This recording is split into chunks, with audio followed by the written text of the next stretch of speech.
to a special early edition of Real News Live with Mike and Jen. I'm your host, Mike Barrett in Las Vegas, Nevada. This is an Inauguration Day Special. I'm joined, as I always am, by my co-host, the lovely lady with the lustrous hair, Jennifer Fallah-Doring, on the right of the screen there, stage left, I don't know. Is the actual inauguration ceremony. They're all gathering right there in the Capitol. And also joining us on the streets of Washington, D.C. is Brian Engelman. Brian, I don't think you can hear us. Brian, we don't think Brian can hear us, so I sent him a text telling him that when the ceremony's over, we'll just bring him on and have him, just give us a report, even though he can't hear us. You can't hear me, right, Brian? No, you can't hear me. All right. I'm going to be right back as we watch this. We will turn the sound up, and we got about 18 minutes before the ceremony begins. I will return in just a second. Jen, can you take over talking a little bit? I'm just going to go get some ice. There he is, the demon, Hakeem Jeffries, the genocidal maniac murderer, the Che Guevara of the Democrat left. I shall be right back. And Jen, just take over for a second. All right. I'll do that. Well, good morning, everybody. And thank you so much for joining us for our inauguration live stream. This is the day we've all been waiting for. And there's the duo. My goodness. We are watching it live here on Real News Live with Mike Barra, Brian Engelman on the scene, and with myself, Jennifer Fallah. And as we walk this journey together, we are going to watch our triumph together, get him in office, and get moving forward into our new life. So this is such an exciting day. Everybody's so excited. I know people that are having parties. There are parties everywhere. It is a national holiday today. It's also Martin Luther King Jr. Day. And I'm very excited about Trump's speech. I want to see what he says. Let me just share this link real quick. I'll take some of that later today. So one day something. They show all these people coming in. Yeah. They don't show Schumer's. We're in here early today. We can hear Mike and Dave talking in the background. So we're going to see what happens today. There's supposed to be a lot of executive orders signed. Such an exciting time. Hi, sorry, I'm back. We were just talking about breakfast and some other things and how they don't show Chuck Schumer's wife when he comes in because she's a he. It's an obvious fucking dude. And it's just these perverts in Washington are they're a disgusting bunch. They're all pervs. They're all married to trannies. It's disgusting. Oh, whoops. I probably got us demonetized on. Yeah, I probably hate for that. There's JD Vance. We're going to switch over to the audio when it gets closer to the discussion. I should have breakfast coming. I apologize to everybody for my inappropriate attire. I had a horrible weekend and a very bad night. I have a couple of unspeakable issues. My body is purging because I quit magnesium last week, which has made my stomach feel great, but everything else is terrible. And yesterday I started having terrible spasming in my left foot, spasms, muscle cramps every 10 seconds, every 15 seconds. And it's agonizing, to be honest with you. And it's gotten a little bit better. We looked up. I was at Jim and Regina's yesterday. And thank you, Jim and Regina, for the wonderful wings and the football. That took my mind off it a little bit. But, I'm not going to go back on magnesium because it makes me sick. And I've been trying to get through with the magnesium oil that Jen gave me. And I took some potassium. And I've been taking Gatorade for electrolytes. And those are the things that contribute to this kind of cramping. And it's just like right now it's okay. But if you see me do this in the middle of the show, it's because it cramped. And Jen, I've just been in miserable pain the whole week. And especially the last 2 days, and it fucking sucks. But here we are. I couldn't miss this. And as soon as I'm able to walk around without a problem, oh, Amy Klobuchar, yeah, warmonger. Oh, there we go. Yeah, that hurt. As soon as we get done, I'm gonna go raise my American flag because this seems like an appropriate day to put it back up. It is an appropriate day to put that back up. Okay, so Jen, do you have any updates? I do have an Iraqi dinar update, which is that I've been told that and I'm not certain, but that there's supposed to be a vote at 1 p.m. in Iraq tomorrow, which is 6 or 8 hours away from now. Not that long, maybe a little longer than that, I don't know. And that the ministers of parliament have been told they will be fined 1 million dinar should they not vote, and they will be fined not show up, and they will be fined another million if they do not vote. So that doesn't have any value today. It's about $1,600. But if it's a new renewed rate, we're talking millions of dollars they will be fined. All right, let's watch the president and listen in.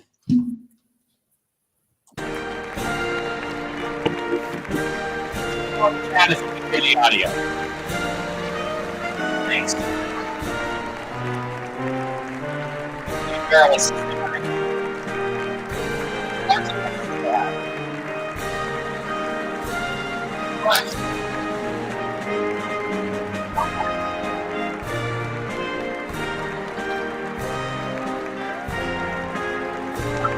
It's not shut down. My mic is too hot. Yeah, can you mute? Can we make this bigger? Mute me? Yeah, and make this bigger.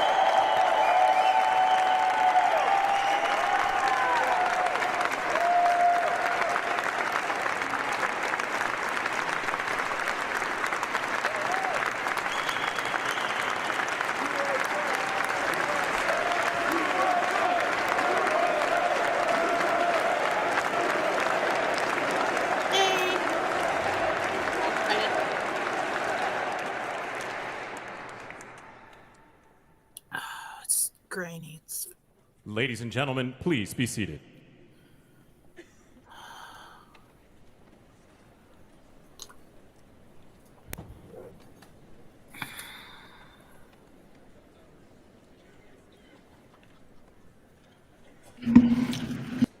What do you think, Jen?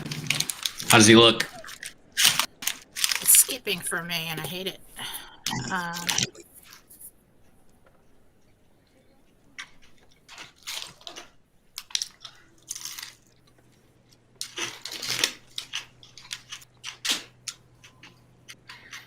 Please welcome the chairwoman of the Joint Congressional Committee on Inaugural Ceremonies, the Honorable Amy Klobuchar. There's nothing honorable about this pitch. Good morning, everyone. Welcome to the 60th presidential inauguration. Today, President-elect Trump and Vice President-elect Vance will take their oaths of office, and we will witness the peaceful transfer of power at the heart of our democracy.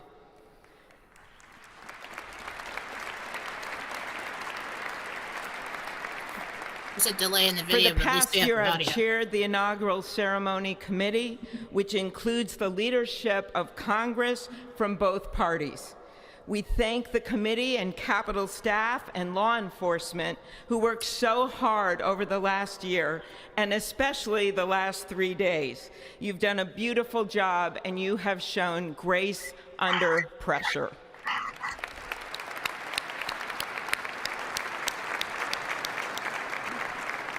Our theme this year is our enduring democracy. The presence of so many presidents and vice presidents here today is truly a testament to that endurance. We welcome President Biden and Dr. Biden.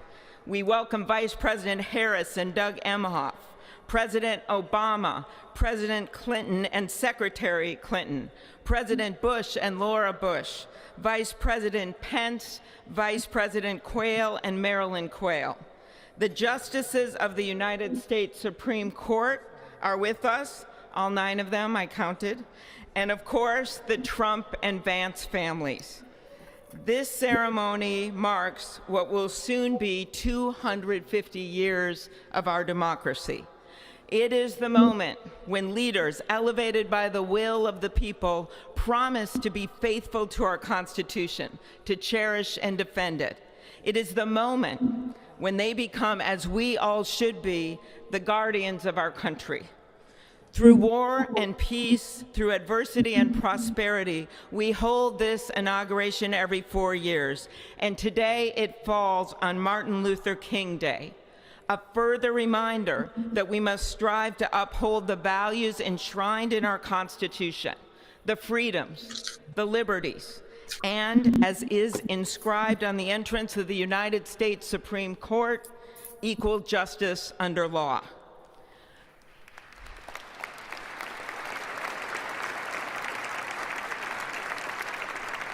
But what makes this moment more than a passing ceremony is all who are watching it across the country, the people of this nation, the ordinary people doing extraordinary things. President Kennedy, who at one point worked as a senator in this building and would often walk through this very rotunda, once said, "In a democracy, every citizen, regardless of interest in politics, holds office. Every one of us is in a position of responsibility."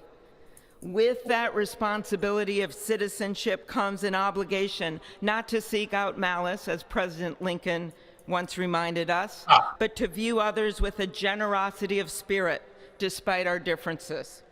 With that responsibility of leadership comes an obligation to stand our ground when we must and find common ground when we can. With everything swirling around us, the hot mess of division, it is on all of us, to quote an incredible songwriter who just happened to be born in my state, to ensure that our nation's democracy is our shelter from the storm. There's a reason this ceremony takes place at the Capitol. In other countries, it might be in a presidential palace or a gilded executive office building. Here, it is traditionally held at the Capitol, the People's House. It is a fitting reminder of the system of checks and balances that is the very foundation of our government, 3 equal branches of government. That is how, for nearly 250 years, our great American experiment, grounded in the rule of law, has endured. So, as we inaugurate a new president and vice president, let us remember that the power of those in this room comes from the people. The construction workers who build our country, the teachers and healthcare workers who nurture us, the troops defending our freedoms, and yes, the firefighters in Los Angeles putting themselves on the line for us.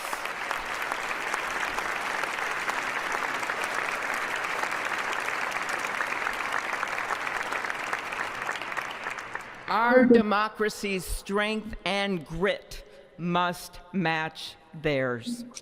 May God bless our nation. Thank you.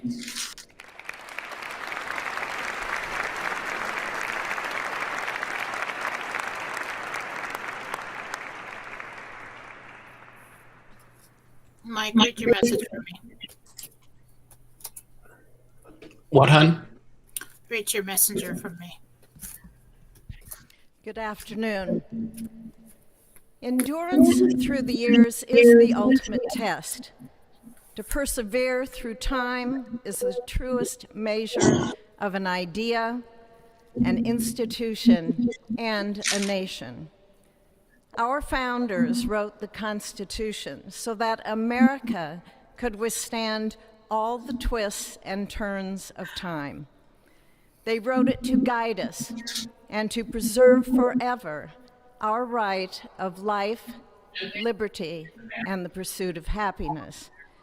But as much as the truths and principles enshrined in our Constitution remain the same, our democracy promises the American people the power to change.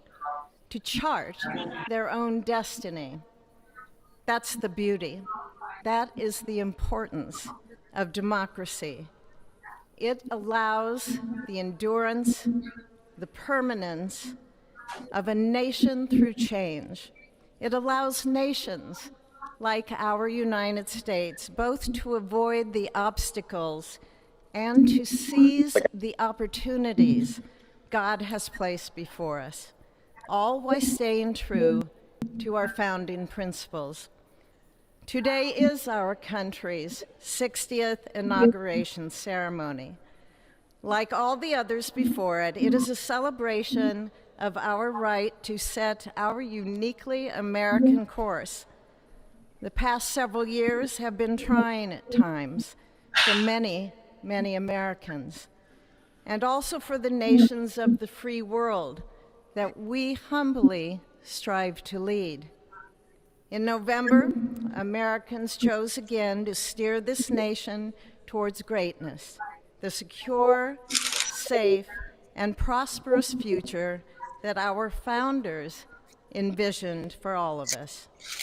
And today, we celebrate not only their decision to do so, but also the simple right and wisdom of a free people to make their own choice so that their nation might endure. And now, allow me to welcome Archbishop